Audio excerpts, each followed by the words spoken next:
Agora eu queria que vocês comentassem alguns aspectos, a gente falou sobre o cenário político, né, no bloco anterior, mas alguns pontos específicos eu queria que vocês comentassem.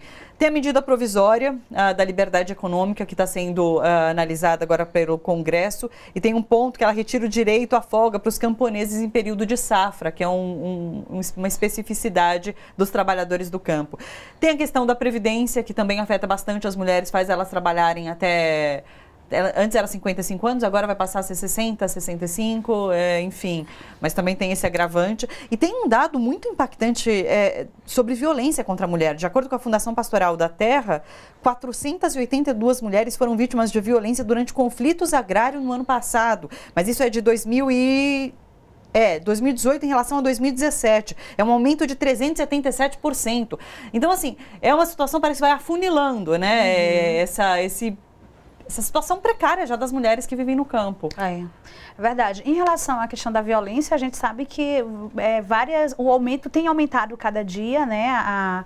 O número de violências em relação às nossas lideranças rurais, sindical, enfim. E em relação à questão da Previdência, continua, porque foi a partir de uma luta, desde 2017, quando veio aquele primeiro momento da proposta de reforma da Previdência, as mulheres foram importante e fundamental, né, para poder barrar alguns desses pontos. Não foi barrado por tudo, porque agora está indo direto para o Senado. Sim. Mas em relação à idade das mulheres, sobretudo das mulheres trabalhadoras rurais, permanece 55 anos, porque foi uma luta também da gente, juntamos e fomos na pressão, várias movimentações que a gente fez, porém ainda tem vários pontos que prejudicam muito grave as mulheres trabalhadoras rurais, como a questão da pensão por morte, a questão do EPC, e também não só as mulheres rurais, mas também a solidariedade às outras categorias que também são extremamente prejudicadas com essa que o governo está dizendo que é uma reforma que não é para a gente, é uma deforma da Previdência, porque quando a gente vai reformar é algo para melhorar, não para retirar. Sim. E no caso dessa proposta que está aí colocada por esse governo, é no sentido de retirar os direitos da classe trabalhadora, sobretudo das mulheres. Então, a gente com certeza, mesmo com tudo isso que esse governo está colocando, nós não vamos nos calar, vamos continuar na resistência lutando por esse direito, porque realmente foi um direito que ao longo dos anos foram conquistado na Constituição de 88 e que sabemos que as mulheres trabalhadoras, as mulheres camponesas, trabalhadoras rurais do campo, da floresta e das águas, são aquelas companheiras que têm dupla, tripla jornada de trabalho e que muitas vezes, como a companheira acabou de falar, não é visível, não tem a visibilidade e não tem o reconhecimento. Trabalhamos na roçada, trabalhamos em casa, cuidando de tudo e até altas horas, amanhecendo, acordamos mais cedo, dormimos muito mais tarde e não é reconhecido esse trabalho que as companheiras fazem no dia a dia. Então, a nossa luta, de fato, é uma luta desafiadora, sobretudo com o que vem aí no desmonte dessas políticas, porque quando desmonta, quem fica mais prejudicada são as mulheres, porque somos nós que cuidamos, desde da família, do roçado, da casa, de tudo. E isso a gente sente quando retira recurso da educação, quem sofre mais é as mulheres. Sim. Quando retira recurso para a questão da saúde, quem sofre mais é nós, porque nós estamos lá no campo, às vezes não tem nenhum posto de saúde que atenda aquelas coisas mais básicas de fazer um acompanhamento do exame mais simples que as mulheres precisam e não tem. Então é muito difícil. Agora, a Marcha das Margaridas apareceu na imprensa, eu vi alguns grandes portais, enfim, emissoras de TV. Agora, é difícil trazer relato, é difícil a gente ouvir os depoimentos, isso não é toda a mídia que traz. Então, você acha que é importante, Priscila? A imprensa tem esse papel social também, de dar voz a quem é invisibilizado, a quem não costuma aparecer. Tem esse papel social também. Com certeza. A gente, na nossa cobertura lá para o De Olho nos Ruralistas, a gente se preocupou em ouvir, claro, as organizadoras. Eu conversei com a Mazé, conversei com outras pessoas ali que estavam à frente de sindicatos, enfim. Mas eu acho que esse clima da marcha a gente só sente falando com as mulheres que estão pegando na enxada. Então, por exemplo, essa questão da aposentadoria. Eu até tenho uma colinha aqui. Eu falei com a Maristela Pereira Freitas, que é uma trabalhadora rural de Caruá. É uma comunidade em Feira de Santana, na Bahia. Então, uma comunidade super pequena.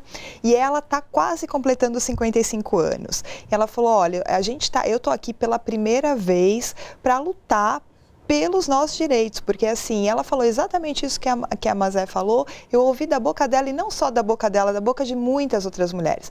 Falou assim, olha, não dá para comparar nós, trabalhadoras do campo, com as trabalhadoras da cidade. A gente acorda às 5 da manhã, pega na enxada ali, vai para a terra, depois trabalha em casa, vai dormir 10, 11 da noite. Se a gente se aposenta com 60, mais de 60 anos, a gente vai estar perdendo muito, claro. Até porque, mesmo depois de aposentadas, essas mulheres continuam a trabalhar. Então, o que elas falaram? A gente quer diminuir um pouco o nosso ritmo de trabalho para curtir um pouco os netos, para viver um pouco, trabalhar um pouco menos e, portanto, viver um pouco mais, né?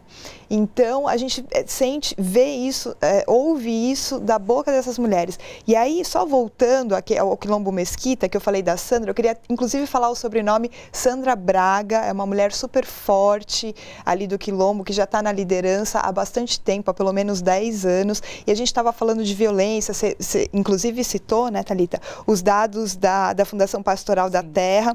Esses dados, esse aumento de 377% de 2017 para 2018, são relacionados a vítimas de violência em conflitos de terra. Sim. Então, a gente imagina que ainda tem muitas outras mulheres que não estão nessas estatísticas. Inclusive, a Sandra é uma delas. Porque, como a Mazé falou, e como tem ali no eixo, né, existem vários tipos de violência. Então, aqui a gente está falando de violência provavelmente física, mas a Sandra, por exemplo, teve uma cova, ela chegou em casa um dia e tinha uma cova cavada ali no quintal dela. Puxa. Então, assim, é um tipo de violência psicológica muito forte, que não só ela, como outras mulheres, as outras camponesas também acabam sofrendo. Enfim, eu ouvi relatos também na marcha, violência doméstica, que a gente sabe que tem muitas, e que as mulheres estão descobrindo o que é a violência doméstica. Muitas delas não sabiam. A gente estava falando, né, Mazé, há 3, 4, 5 anos atrás, o que era? Que aquilo que elas passavam ali nas suas casas... Era violência também, né? É importantíssimo esse momento. Meninas, quero agradecer muito a presença de vocês aqui. O Fundo Brasil de Direitos Humanos participa quinzenalmente trazendo projetos apoiados pelo Fundo, né? E sempre trazendo debates excelentes e temas muito positivos. Quero agradecer, Ana, muito obrigada pelo trabalho que vocês fazem de apoio a essas iniciativas e por trazer sempre aqui pessoas tão interessantes para a gente conversar e poder trazer as falas para os nossos telespectadores também. Obrigada. A gente que agradece aí a oportunidade, realmente é muito legal, né, a gente poder trazer aqui e trazer esse debate mais perto da população. É claro. Obrigada, pessoal. Tá, a gente que agradece e nós estamos à disposição para dialogar no momento que for possível e já continuamos em marcha para daqui a 4 anos a mulherada também demarcar esse momento importante aqui lá em Brasília de novo. Então, continuamos em marcha. Ótimo, obrigada. Seguiremos em marcha até que todas sejamos livres. Ótimo. Quem quiser entrar no portal também é só entrar no De Olho nos Ruralistas.